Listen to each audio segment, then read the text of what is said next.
5 and the 31.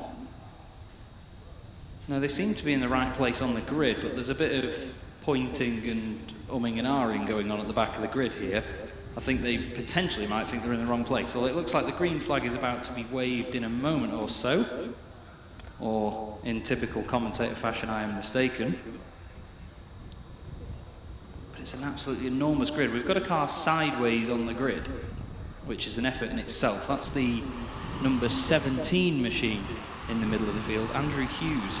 And the car's bright green anyway, so it draws attention to itself in more ways than one at the moment. I think maybe he's just gone to the wrong side, because they're doing a staggered grid. As they go for their green flag lap, it doesn't really matter too much at this point in time, but... Like I say, it was confusing.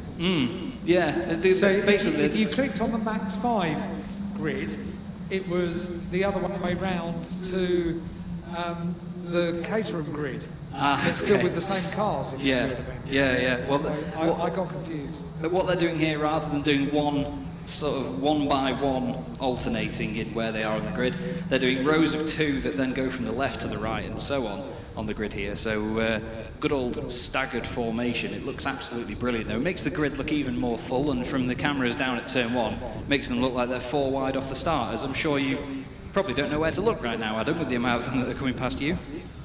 Yes, they just keep on coming. I haven't even got to the Mazdas getting past me yet.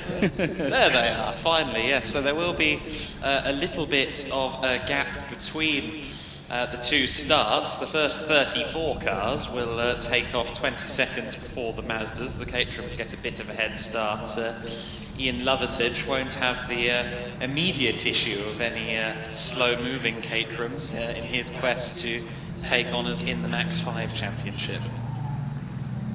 That's very true. They still have to consider the pace difference as well when those cars come past them, so it's going to be certainly an intriguing one for them. It's a 25-minute race, this one, so we do have quite the time for things to change, but obviously with a longer lap here, it may take a bit more time than expected for the Caterhams to catch the back of the Max 5s. But then again, this is motorsport, and you never know. Track conditions looking good though. It's nice and hot.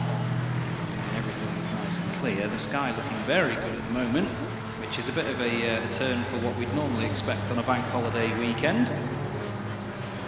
I think, I'm not sure whom has it the most difficult heading into this race, whether it's us as commentators, the live stream, I suppose TV directors that are broadcasting this live on the Bark YouTube channel, or the spectators in the stands and on the banks, because if there are 2 categories to share a grid, the Mazdas and the Caterhams, they're both going to be just as action-packed as one another, and figuring out which battle to follow at any given moment is going to be a challenge. Oh yeah, it's a complete guessing game, I'm not going to lie to you. There's going to be a few moments in this race where none of us know where to look, so apologies in advance. Because honestly, if you had our jobs, you'd probably understand the same, really. It's crazy. But the times in qualifying were very, very close in the mid-pack of this field. Barely a second, covering 11th to... deep into the 20s. Yeah, I was going to say, yeah, I was just checking the times on the printout that I've got here on the grid. There's just so many close times together. It's wonderful. It really is. And of course now, it's not just down to lap time here, it's physical track position, because this is the race itself. So all of the slipstream, as you call it, Adam, musical chairs, it will ensue very quickly. Absolutely. So a good battle expected among the Mark 4s, Mark 3s, Mark 1s, MX-5, and then the Sigma 150 Caterham category as well. It will be the Caterhams that to launch off the line first, and a good range of drivers there in those first few rows of the grid. Jamie Winrow, Jason McCormack, Benjamin Lopez-Appleton, all drivers who I've seen get their elbows out plenty of times previous, and I expect nothing less from them on this occasion. Yes, indeed. We're going to have a real belter of a first few opening laps if the rest of the race doesn't follow suit. It's always exciting stuff with the Caterhams, hence why we're building it up so much, to be fair, because it's perfectly justified. When they all get going, you will see what we mean. If you haven't seen Caterham racing before, trust me, you're going to think you've never seen anything like it. It's very much one of a kind, as are the cars, you know, and just the overall way that the racing works. It's just epic stuff. Really epic stuff. You'd have been hard pressed to see much live Caterham racing on television in years past as well. That's one of the beauties of especially Bark, who are live streaming practically everything they're running this year. It's so good for the spectators who can't, or maybe don't yet want to come back into the paddocks and the spectator banks themselves. Yeah, that's it. You have to be comfortable with your surroundings and, you know, certain that you want to get back into the environment, because not everybody is confident at the moment being back amongst crowds and other people, which is perfectly fine. You know, it's all in good stead to take precautions. But we have the last few cars now lining up on the grid. The green flag is waved at the back, and we're going to get our second race of the day underway. The lights come on then on the gantry, and they're very quickly out and away. The Caterhams dart off the line like a bunch of fleas. All of them right together as they get down towards turn one. It looks like we've had a big change for the lead. I think McCormack might have actually taken that. The MX-5s at the back just waiting for the flag to be dropped now. And they're away. And they're with you, Adam. Yes, Caterham's already with me, and it's the number 2 car of Jamie Elwood that leads the way here as they go through Maggots Beckett's for the first time. He's got a couple of, well, no, not quite a couple of car lengths, because sliding back up the inside there, I believe, is McCormack as they go down the Hanger Straight side by side. The Caterhams disappear out of my view now, and here come the Mark IV, Mark III and Mark I Mazda MX-5s, some RX-8s and Mazda 2s in amongst it as well, and it is the number 2 car that leads the way. The number 2 car isn't on my screen, which means it might not be the number 2. I think no, it's Jamie Elwood, I think it is. He did the fastest sectors in number 2 Mazda, so I think that's actually the number 12 of John Halliwell, potentially, okay, that's gotten through the order there. But there's certainly a very big 2. Maybe he's just put a rather undersized 1 I noticed next to it. I noticed that the number 41. Yes, there are a few. There are a few who've had to adjust their numbers because of the combined grid. But the Mazda's rather more sedate through the opening corners than the Caterhams. We are just awaiting the Caterhams now through Farm, and here they come, all line astern. There's about 15 cars in the lead train. In true Caterham fashion, we'll count you the numbers as they come past. There's a dive up the inside. The number 125 goes back past the 2, so McCormack only briefly losing the lead somewhere out around the wing. Comes back out onto the Wellington straight now, and indeed, yes, it is the 125 in the lead from the 2, from the 113 of Andrew Perry, who started all the way down in 8th place and is already up to P3 out there as they head towards you at the end of the Wellington straight, Chaz. Fantastic stuff from Perry on this opening lap, and that's really strong stuff. But the thing is, you can start the lap here in 10th place and be leading it by the end of it. You can see them now. Everybody that's down at Luffield will be thinking, flipping heck, are they always this close together? Yes, they are. There's a little duo just breaking away at the front, which of course is McCormack, and I believe it is still Elwood going with him, but the whole field right together, and it is indeed the 2 that's with him. For 3rd place, though, it's the 55 and the 113 swapping places going through there as well. I believe was potentially the 121 of Kramer getting involved in that fight as well. He's managed to make a place, but that's only through cops. You never know what can happen in the rest of the lap, Adam. Absolutely. In my experience, every time we get to a corner, there's a new leader, and it's side by side for the lead as they go through Maggots Beckett's. It's number 2 of Elwood back into the lead. The 155. Just the 55 up there into 3rd place. So Benjamin Lopez Appleton has managed to get into 3rd place for the time being. Once again, the entire grid cleanly through Maggots Beckett's. Meanwhile, it is the number 12 of John Halliwell that leads among the Mazdas from the 86 of Benjamin Greenhill. They just come up towards me here at Maggots Beckett's now, and already that number 12 car in the hands of Halliwell is getting quite a gap, a good couple of seconds over the 86. Then the battle for 2nd among the Mazdas, back down to 6th. Is all line astern.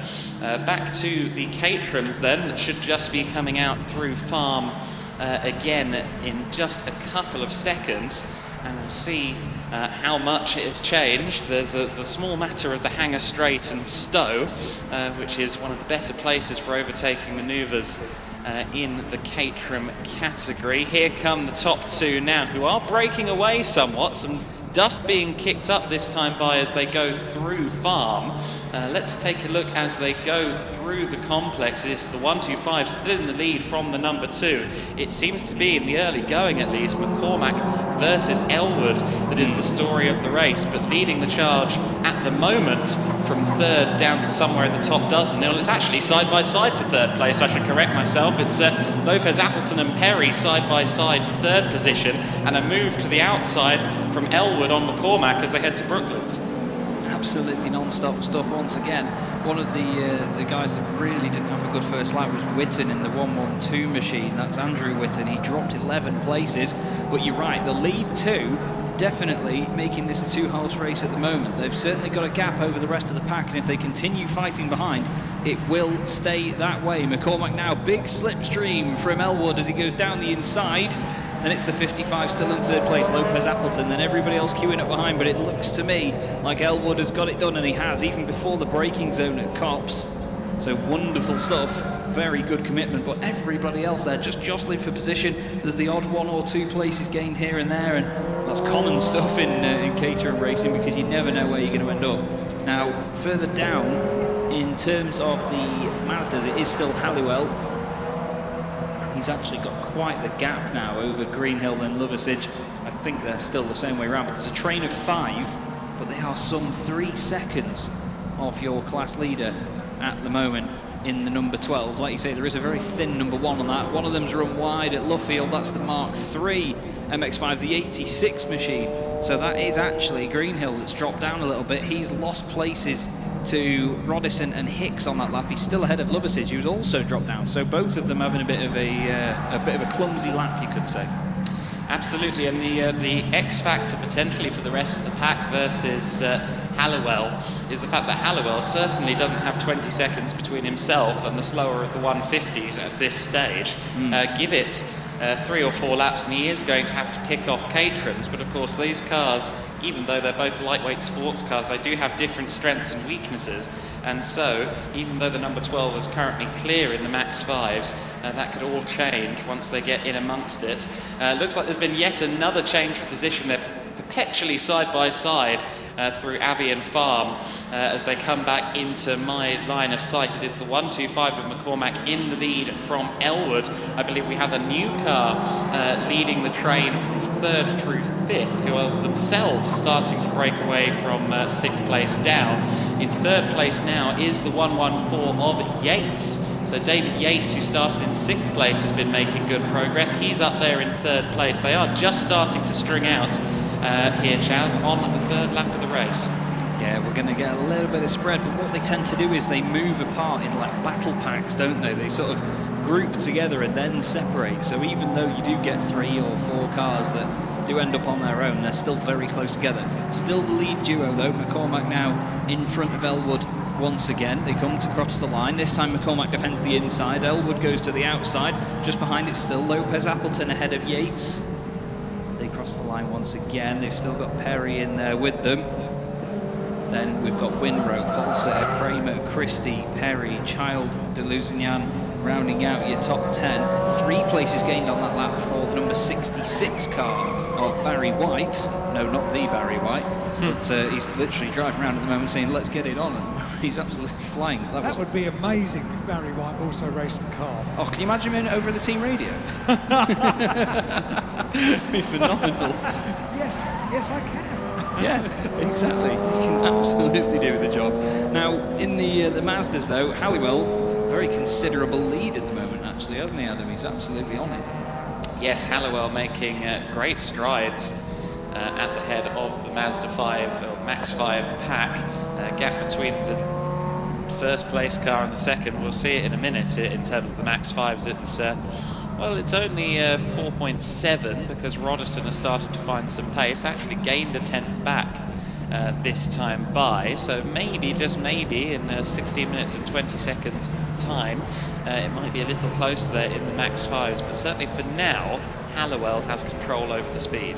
Yeah, definitely. He's just managing the race to his own potential at the moment.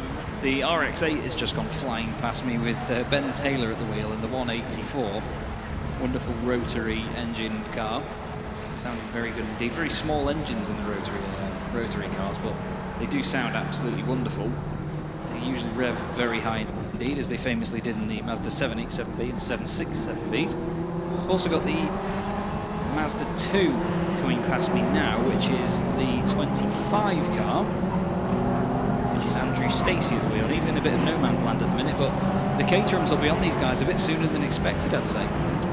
Yes, absolutely. I think maybe give it 3 more laps, maybe even 2 more laps, and we could have it. We do have quite a lot of debris just down. Don't see whom shed a wheel arch, but there is a wheel arch down on the Wellington straight. Other drivers are picking it up as they go down the straight, and I fear at the very least that's going to have to be controlled under a yellow. But with cars spread across this Grand Prix circuit, it may have to be a little bit more than just a local yellow. McCormack's actually spread his lead out quite nicely now at the front. There is a car on its way into the pits. I'm wondering whether that is the offender that has lost a wheel arch, the number 113. It looks like it's come off the right rear. Can you see anything from down there, Alan? On my way. There we go. We'll hear from that as it goes. I'll keep an eye out meanwhile as they come past my commentary position here at Maggots Beckett's for any cars with signs of damage. Yes, there is one, and rather significantly, the 129 car of Child, which was 8th place across the line. His right front wheel arch is flapping around in the breeze with aplomb. Unfortunately, rather separated from where it's supposed to be, so certainly there was some contact there, and it's so easily done, especially in the slipstream. If you get a good run onto the Wellington straight, before you know it, sometimes you can be a little bit too close for comfort with the car directly ahead of you. Yeah, very true indeed. And you know, despite these Caterhams being effectively closed wheel arches, you know, they still do have some of the open wheel traits, don't they, when it's wheel-to-wheel contact, like you'd see in Where is this car of which you speak? It did come into the pit lane, a black one. The 113 might have gone all the way through, you know.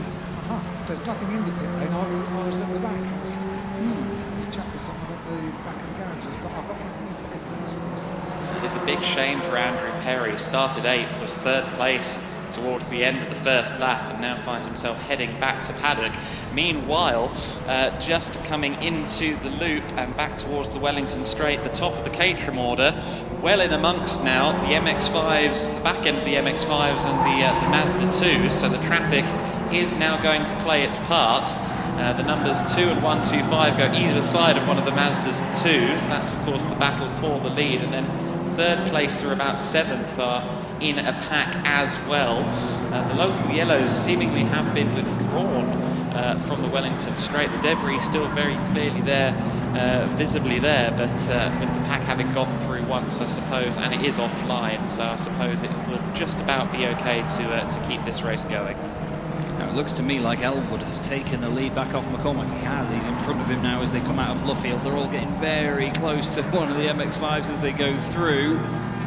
It's Lopez Appleton then behind, ahead of Yates, and then just behind him Kramer is just there, although Elwood hasn't been picked up by the timing beam by the look of it for some reason, so I'm not sure what's gone on there. There's a big 6-car train in the middle of the field headed up by the number 22 car just going past me. That's Buckley in 28th place. It seems like there is a bit of a delay on the timing. I'm not surprised though with the amount of cars that it's got to deal with right now, because there is an absolute plethora of them. But Buckley's got a real train behind him. He's actually gained 2 places on that last lap to get there, with Johnson in the number 45 just behind gaining 3. But Elwood is now confirmed at the top of the charts.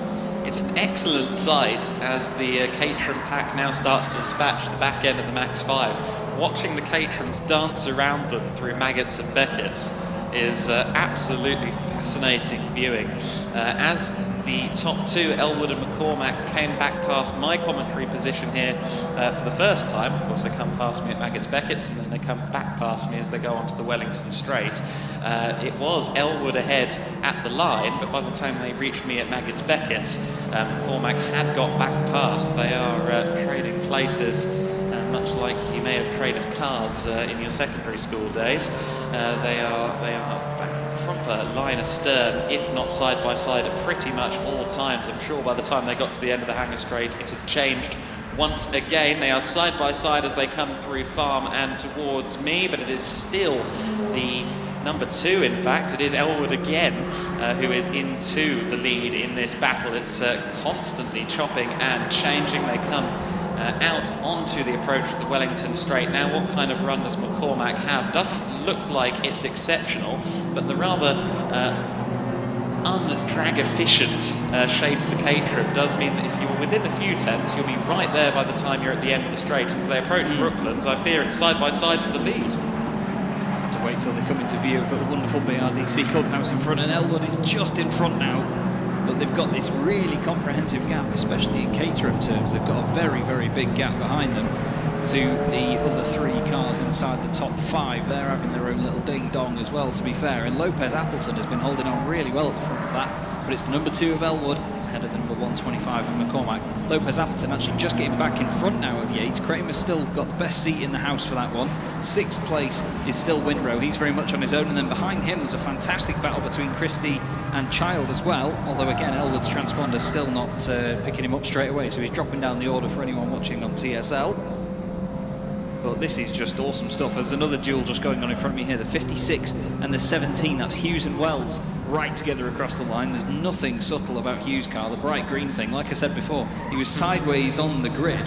So he was properly drawing attention to himself in multiple ways. But now they're going through the Mazda traffic, Adam. It's a little bit harder to pick them out. There's actually, sorry, just to interrupt myself and yourself, there's a car in pit lane now with a wheel arch that is very much in the high downforce position. Yes, that was the number 142 car. I saw that come past my position. Worth noting, the Max 5 battle just coming towards Brooklands now, firmly caught up, has been John Halliwell. He has got company in the battle for the lead in the Max 5s. Great stuff from all of them at the moment.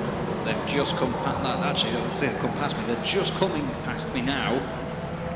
And you're right, Rodison was at the back of the field when they lined up on the grid, but he's now ahead of the number 12 machine of John Halliwell, so fantastic stuff. Very simple with Mudguard on a Caterham. You rip it off and send him on his way, and that's exactly what's happened. There you go. Alan's got to witness engineering at its finest down there. It's perfect. And I'm witnessing a great dice now as they head towards Maggots Beckett's. It's side by side for the Mazda lead. The 555 holds on to the lead, so Paul Rodison from the back holds onto the lead, but he's got a lot of company in the form of John Halliwell. Halliwell's looking to try and set himself up for a good slingshot out of Beckett and down the Hanger Straight. We'll see how that one plays out in just a few moments. Meanwhile, the Caterham leaders already headed down the Wellington Straight and back towards Chaz on the main straight. The top 2 still fairly far separated from the battle for the podium. Battle for the podium looking fairly equidistant. No one quite able to find a way by the other yet. Yeah, they do just keep sort of trading blows at the moment. Now that 3-car train behind them that I mentioned earlier is now a 4-car fight, so they've got the full barbershop quartet going on. There's a little bit of argy-bargy almost, wheel arch to wheel arch down the straight. That's the 55 and the 114 once again swapping places. Kramer is in there just watching as Winrow has actually got in front of him on that previous lap. We've got the 129, as you mentioned before, with the arch flapping in the wind, very elegantly so, on the bright green car. And then just coming into my sight now is another, I believe, 8-car train of Caterhams. Honestly, like I said before, it's like someone kicks a beehive with these things and they all just come out to play. It's the 112 leading the way in that battle, which is Whittam. Absolutely. Oh, sorry, someone's just moved over on him on the straight as well. Puts him on the grass slightly as they go down the what they call the Heritage Straight here now.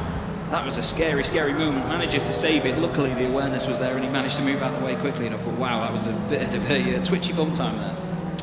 Absolutely. 555 and 12 come past my commentary position once again. So the battle for the Mazda lead between Halliwell and Rodison just coming towards you, and I think Halliwell maybe looking to the inside of Rodison as they approach Brooklands. Just able to see from my position who comes out ahead. Am I? Can't quite see from this range, but great battling in the Max 5s. As we predicted, battles in both categories. Yeah, just watching the Caterhams go through club now. So many of them side by side, banging wheels as they go from left to right. And the weight transfer of the car really settles them down for the battle in the, for the lead in the Max 5s. You're right, they are right together here. We've got Rodison defending the inside from Halliwell. He's managed to do that just right through there. as I mentioned earlier in the day, I won a sim race here in an MX-5 once, and it's such a hard circuit to defend that, especially with the slipstream. But obviously they're doing it for real, and I wasn't.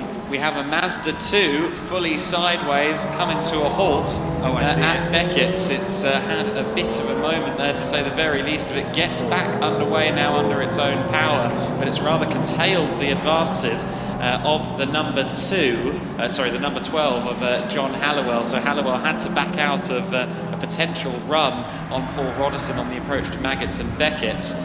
So traffic just starting to play its part in various different ways. I believe the Caterham lead battle should be back with you. They are indeed. Nice judgment. As they come through Woodcote then, Elwood still leads the way. We've got just over 5 minutes of this race left to go, so a couple of laps still in the books.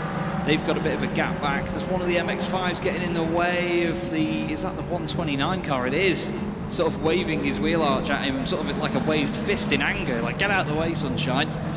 As they all try and negotiate, they're doing what's called a zonta as they're going either side of him, much like Hakkinen did on Schumacher in the Belgian Grand Prix many, many moons ago. A very famous manoeuvre that we all know and love. But there's just so many of them. As we said before, Adam, when they were just on their green flag lap, you just don't know where to look. They just keep on coming. At the moment, I think one of the ideal places to look is that battle for third place, the 114 and the 55 at pretty much dead even at the moment. The 114, of course, of Yates has got back past Lopez Appleton since they last crossed the line, but they're having an absolutely great fight, and they've got 2 others in the form of Winrow and Kramer right there behind them. Should they make any form of slip-up or get too into their battle. Winrow, in fact, in 5th place in the 46 car, of course, started on pole position and actually has the fastest lap of the race to his name. So unfortunately, even though he's been going very quickly both in this race and in quali, he hasn't been able to really string that 1 lap pace into a podium finishing position as of yet, but he's not too far away. We'll see how the fortunes reverse. They come back into my line of sight now at Farm, the top 2, and it is still Elwood from McCormack. McCormack just has a speculative look to the inside, but nothing can be done there as they head through the loop. 3rd, 4th, 5th and 6th is Lopez Appleton now, I believe, into 3rd place. Yes, it is. And then I think the 121 of Kramer has got into 4th place and is being harangued by Yates in the 114 directly behind. So unfortunately the 46 of Jamie Winrow has been demoted a place on that lap. He's down to 6th. It's not going too well for Winrow. Starting from pole position, you've got all hopes and all positive thoughts going forward, but nobody can touch these top 2 at the moment. You usually see that when a battle starts out front, they just go backwards completely into any other battles that develop behind them, but they've just got nothing at the moment for these 2 at the front. But still, it is Elwood really flying in the fluoro orange coloured roll cage machine. We have an excellent battle as well further back in the Mazdas for 3rd through 6th, I believe it is, in the Max 5 order. Everyone from Hicks in 37 through to the 45 of Shipley within, I want to say about 2 seconds. They're having an absolute corker of a battle for 3rd and 4th in Class A, and of course Greenhill, the interloper there in the Class B, the Mark III MX-5. So great to see that battle also going on further down the order in the Max 5s. They've often struggled for numbers in the last couple of years, but still absolutely excellent racing every time I see the Max 5s. With the combination of them and the Sigmas, it has been very exciting to keep in touch with this racing. Speaking of the Max 5s, the top 2 leading towards me now, under braking into the arena section. Great to see these Mark 4s in particular. Every time they go under braking, because they have the ABS, they actually flash their emergency lights, such is how standard they are. The systems are yelling at them saying no, no, no, no, oh, yeah. And the drivers are saying yes. And it is again line astern down the, as you say now, the Heritage, the Wellington Straight, and I think going to the outside there was Halliwell. Halliwell maybe looking to the outside of Brooklands. It's been done before, many a time. Oh, not quite this time. He tries to get a cutback as they go into Luffield, but Roddison doing a great job at defending, just putting the car where he needs it at the moment. We had a little spin for Jonathan Ems in the 83 car on that previous lap just coming out of Luffield, but he's managed to continue with no visible damage or any issues with the car, but it's still Roddison leading the way. We've got less than a minute to go now, so as the leaders make their way round, I think we'll get one more lap after this one, Adam. Yes, absolutely. The leaders already heading down Wellington Straight and towards Brooklands, so they'll break the timing, being in time to do one last lap, and that's going to be good news for everyone embroiled in that battle for third place, except for the person in third place, potentially, the hottest of hot seats. Just to again switch focus back to the Mazdas very quickly, Loversage on that lap dropped down from 4th to 6th in the Max 5 order, so Loversage has been rather demoted. Don't forget he was the pole sitter, so he's gone from 1st to 6th in the course of this race. It's been a tricky time for him. Last lap of the day then last lap of this race I should say, for the Caterhams, as I believe they'll be coming back into my view soon. Will we see McCormack or Elwood on the top step? It's anybody's guess at this point. It could go either way. You never know, actually. McCormack might be playing the mind games here and just waiting for the final lap. You don't want to be the lead car going on to the final lap in something as sensitive to slipstream as this, do you? You need to be the guy that's got the advantage. He could just hold back until the Wellington Straight, make sure he's got it nailed for Brooklands, and then go from there. The timer has hit 0, so they should be with you any second now, mate. Oh, they're already on the run down through the Hanger Straight and towards Stowe. It is Elwood still in the lead as they went out of my line of sight, and I believe that is still the case just as they head through Stowe, but it is very close indeed. I think McCormack actually may have snuck through on the slipstream down at the Hanger Straight. The battle for third also still under hot contest. Lopez Appleton, third place across the line and third place going through Maggots Beckett, and sure enough, it was a move for the lead by McCormack on the approach to Stowe Corner. I can just see that on the live stream, albeit a little bit delayed, courtesy of the live delay on YouTube. So there was a move there just approaching Stowe. So we'll see how that turns out as they go through Farm back into my view, and it is still McCormack in the lead of the race. But does Elwood dive to the inside under braking? No, he does not. Bides his time, and with good reason, because if he's right on the back of McCormack as they head down the Wellington Straight, it could well fall back into Elwood's favour. He gets a good run out of the loop. They've got one car for company. It's the 11, and just avoiding the back of the 11. They're going left, right. They're having to avoid those panels that I discussed being down there earlier on. Elwood looks to the outside line as they come back towards you. I think it'll be side by side on the last lap. McCormack's gone really deep into Brooklands. I'm not sure whether there was contact, but the two of them have gone very, very far off the road, and it is Elwood that has come out of it on top. He goes through Luffield with about 5-6 car lengths in his favour, and he's going around the final corner now at Woodcote. He's going to go past the number 31 MX-5, which won't have to do another lap, but it's Elwood that takes the checkered flag from McCormack. What a fantastic battle between them. Who's going to take the final podium spot? Is it Lopez Appleton? It is. Brilliant stuff from the 55. Manages to stay ahead of the likes of Yates, Kramer and Winrow as well. They're side by side across the line, the 167 and the 102. That's Christian de Lusignan, and de Lusignan was losing that battle, unfortunately. Didn't get the win out of those pair, at least in that one, but again, fantastic battle packs all the same. Round the final corner now comes Neil Shaw in the 333 Mazda 2, and he's suddenly got this absolute army of Caterhams about to swarm him at the line. It's a horrible sight from here. I've got the Mazda coming right towards me, and then all of them just fanning out gradually behind him there, 2 by 2 across the line. It's the 17 and the 27. It goes the way of the 17 for 19th position there over Savage, who rounds out your top 20. Another slightly close battle there, 85 and 45, which is Johnson and Loughlin. Loughlin gets ahead actually, and Buckley drops behind the pair of them in the 22 on that final lap.